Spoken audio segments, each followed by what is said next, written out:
Saudara-saudara sekalian, kalau kita mau jujur, sebenarnya tidak begitu mudah untuk mewartakan Kristus. Karena yang diwartakan itu tidak populer, kesengsaraan memikul salib. Apalagi bagi orang-orang yang punya pedoman muda foya-foya, tua kaya raya, mati masuk surga. Sebetulnya situasi pandemi ini cukup memberikan pukulan kepada orang yang berpikiran demikian. Karena apa?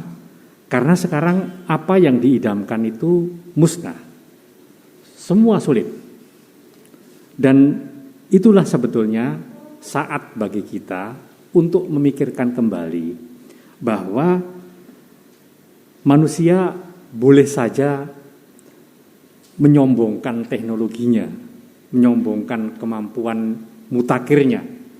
Tetapi berhadapan dengan situasi yang sekarang, dia harus mengakui bahwa dia tidak menguasai. Satu-satunya yang bisa dibuat adalah berdiam diri dan bertanya, mengapa? Saudara-saudara sekalian, kita memasuki masa Prapaskah. Dan masa Prapaskah sebetulnya mau mengingatkan kepada kita akan wafat dan kesengsaraan Kristus. Apakah itu berarti? Berarti karena dengan wafat dan kesengsaraan Kristus dan kebangkitannya, kita diingatkan bahwa kehidupan kita itu adalah kehidupan yang terbatas di sini. Setelah itu kita harus pergi ke tempat lain. Dan jalan yang sudah jelas ditunjukkan untuk ke tempat lain adalah jalan yang ditunjukkan oleh Yesus dengan mengatakan, akulah jalan kebenaran dan hidup. Kalau di dalam bacaan Injil hari ini dia kemudian mengisyaratkan memikul salib untuk mengatakan bahwa dia pun sebagai Allah mengalami hal itu. Dan dia menjalankan hal itu. Tetapi dengan menjalankan hal itu, dia masuk kepada kemuliaan yang disediakan oleh Tuhan.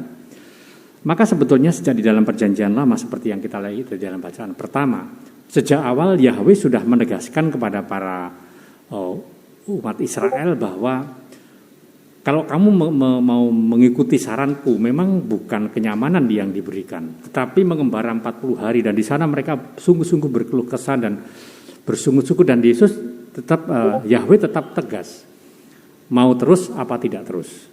Maka saudara-saudara sekalian, marilah pada masa Prapaskah ini, apalagi nanti kita akan menerima abu, kita disadarkan bahwa tidak ada apapun yang dapat kita jadikan sandaran kecuali kemuliaan Tuhan. Maka kalau kemudian di tradisi Yahudi itu kalau mereka kemudian bertobat dan bersalah, mereka berlutut kemudian naruh abu dan mengoyak pakaiannya untuk mengatakan kerendahan hati mereka di hadapan Tuhan. Karena apa? Manusia tidak menguasai dunia ini. Yang menguasai adalah Tuhan. Dan Tuhan satu-satunya menjadi sandaran hidup kita. Bahwa orang harus kemudian mengikutinya, itu adalah isyarat yang memang diisyaratkan oleh Tuhan. Semoga kita tidak melihat itu sebagai suatu yang harus kita sesali, tapi marilah kita lihat itu sebagai semangat pengorbanan yang selalu diwariskan oleh Yesus kepada semua pengikutnya. Hanya dengan pengorbanan maka orang sampai pada kerajaan surga. Amin.